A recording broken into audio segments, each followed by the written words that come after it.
what they do. The question was, if you tell a lawmaker that you're going to hold them accountable, will they consider that a threat? So, I hear what you're saying, but I'll also say that in the past, 2.5 years now, Yeah. we've been pushing people to these delegation meetings, and one of the reasons, and I'll backtrack briefly before I get to your question, we did pass the permitless carry bill out of the House this year. The reason for that was because people showed up at the delegation meeting and put immense pressure, including my grandma right here, thank you, and put immense pressure on these guys to pass a permitless carry bill. It wasn't enough pressure to get the Senate over the hump. But we saw it this year, that showing up and holding these guys accountable and letting them know you're watching is a big deal. They thought that by passing this 1.5 step forward, 2 steps back bill, they were going to alleviate this pressure. We've got to let them know it's not good enough. And with the bill coming down the pipe, is absolutely not good enough. So I hear you, but I'll say we've been sending people there, and we had 250 people show up at one point. And no one's ever been escorted out. I'm not saying to get up there and say, we'll hold you accountable, and we'll drag you out in the back alley and beat you. Right. Although, I'm just saying you let them know that you're going to hold them accountable politically, and that I am your employee, I'm watching what you're doing. It's unacceptable. Reverse course, I will do everything I can to remove you from office next year. That's what I mean by holding them accountable. But absolutely, I mean, please don't go in there, especially don't wear your fan of that C-shirt and cuss them out or anything like that. But please, like I say, show up on October 11th. It is literally, we are not going to go in there and snap our fingers and change things. It's a step-by-step process. So, but I have to ask, please, if it's your first time going, come make that first step. I'll be right there with you, shoulder to shoulder. And I'll walk through this battle with you as long as I can. Because, guys, this is one of the most important battles I'll ever face. I think Harry made a point, we were talking on the phone earlier. Has anyone seen the news about Australia? Yes. People think that, I told Harry, when this COVID stuff first started happening, the Chinese coronavirus first started breaking out, and you would see the news reports where in China, they had people like stuck in their apartments with these little robots on the sidewalks and making announcements. I said, not only did that never happen in America, I don't think it could happen in a Western civilized country. Less than a year later, Australia is beating people in the streets over COVID-19. You know why? They don't have guns. If you think we're that far removed from it, I'll harken back to the bills I just told you about. And I'll tell you one more. Tommy Pope, state rep, third in line for the Speaker of the House of South Carolina. Last year, not only supported, but put his name on a red flag wall, a statewide red flag wall. Guys, these guys are coming for us.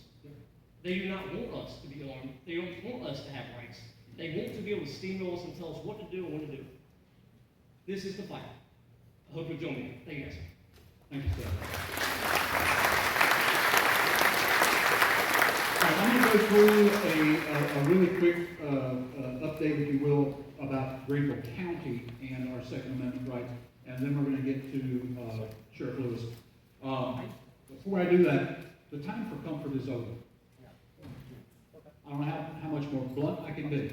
If we think as a free people that we can keep our freedom and restore lost freedoms and have comfort in the process, it doesn't work that way.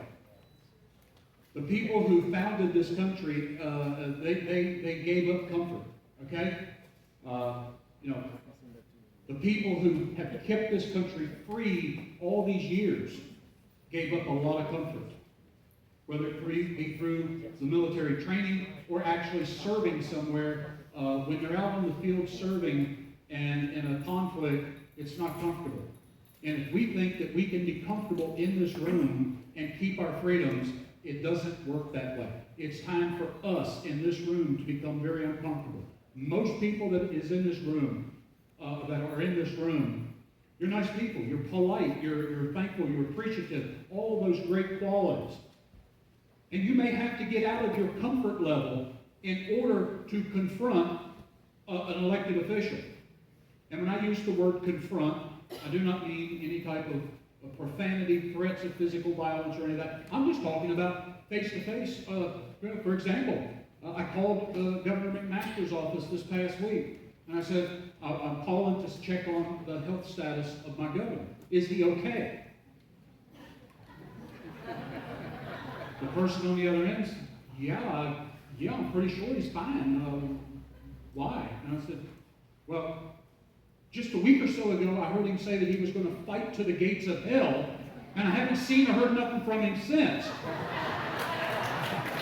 When is he going to start fighting?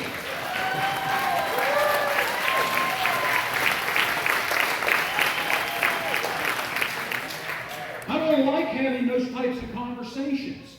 It's uncomfortable. Do you know what's more uncomfortable? Being told you're going to lose your job if you don't take a vaccine. That's uncomfortable.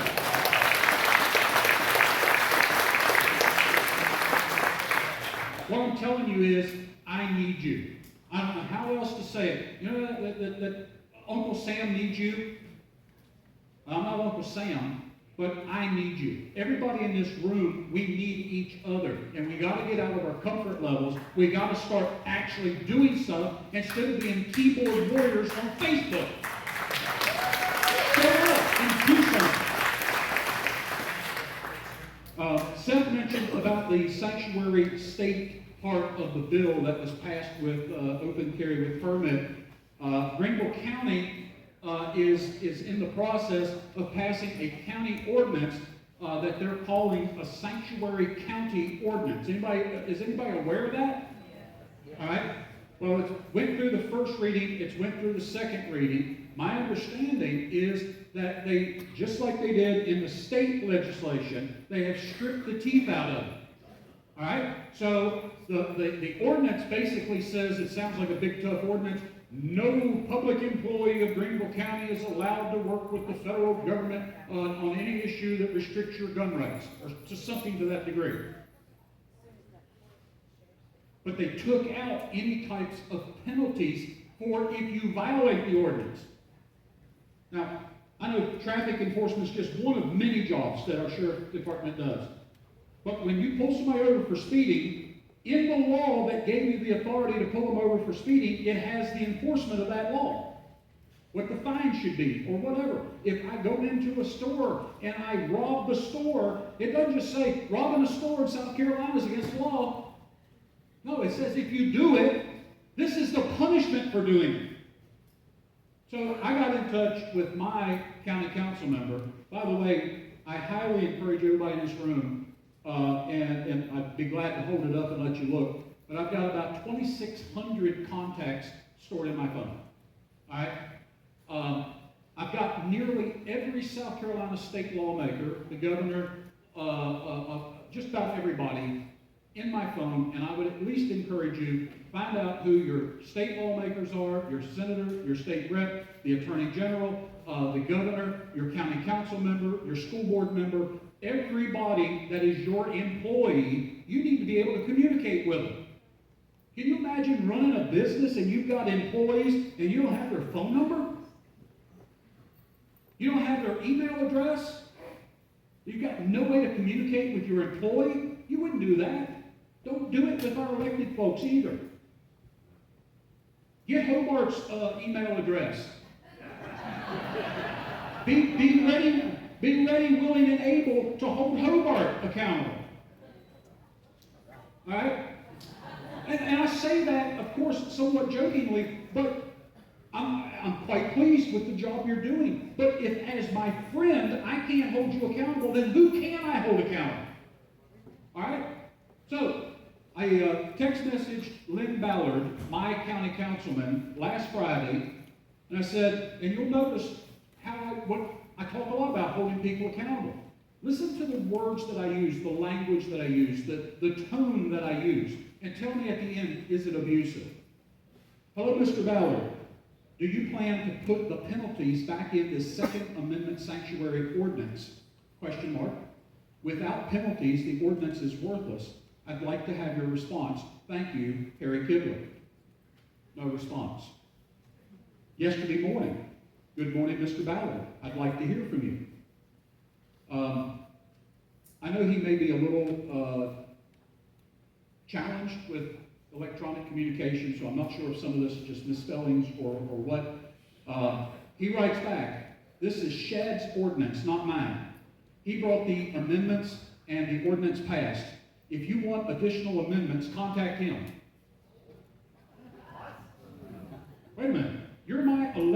County councilman, you have as much authority to offer an amendment as anybody else sits on that council. And you're telling me that if I want something changed, go talk to him? You're my representative on council. So I wrote him back. I said, I want to know where you stand on putting penalties in the ordinance to punish anyone who violates the intent of the ordinance. Well, that's really mean-spirited, isn't it? He writes back, I can't answer that until I see what is proposed. Did you all understand what I'm trying to ask him? I'm just simply saying, will you support putting penalties back in? And this is the response. So I texted him back. I said, I asked a very specific question, Mr. Ballard. As it stands right now, a county employee can cooperate with a federal agency and there are no penalties for violating the ordinance. I simply want to know if you are in favor of adding penalties for violating the ordinance. Again, it's a pretty straightforward question. He responds, as I stated specifically, and it has always been my position on any subject that may come before council, I do not comment or speculate on how I will vote until the information has been presented to council. So, my boss at work, where I work, if he says, Harry, what do you plan on doing about this problem? I look at him and say, I'm sorry, I don't comment or speculate about stuff like that. How long do you think I'd keep my job? So I wrote back and I said, I'll take your response as you don't really support protection of gun rights, and you just wanted to have an election issue for sound bites to the uneducated public. Thank you. He says, take it however you want. My next question was, when is your next re-election? He didn't respond. He didn't respond. Folks, this isn't just indifference. It's one thing if an elected official says, you know what, this isn't my hot button subject. I'm not fired up about this. This is in your face defiance by our employees. Okay? I'm not going to tolerate this. And I'm going to do everything that I can to recruit and to support a candidate just like I did against David Thomas and the others, and we're going to try to put Mr. Ballard out to pasture and let him enjoy something different in the future. Because I'm not going to settle for this. I'm not going to settle for this. We deserve better. So, at any rate, I wanted to give that to you. Oh yeah, they let me tell you, the bottom line is most, not all, certainly not all, but most of these elected officials in our state, they despise people like us. They will never have the guts to come right out and tell you that, but I'm telling you that. They despise you. They absolutely. Shut your mouth. I'm smarter than you. I know what's best for you. You just sit down and shut up and don't bother me. Do what I tell you. Is that person a Republican by any chance? Yes, the question is, was that person a Republican? Greenville County Council is made up of 12 council members.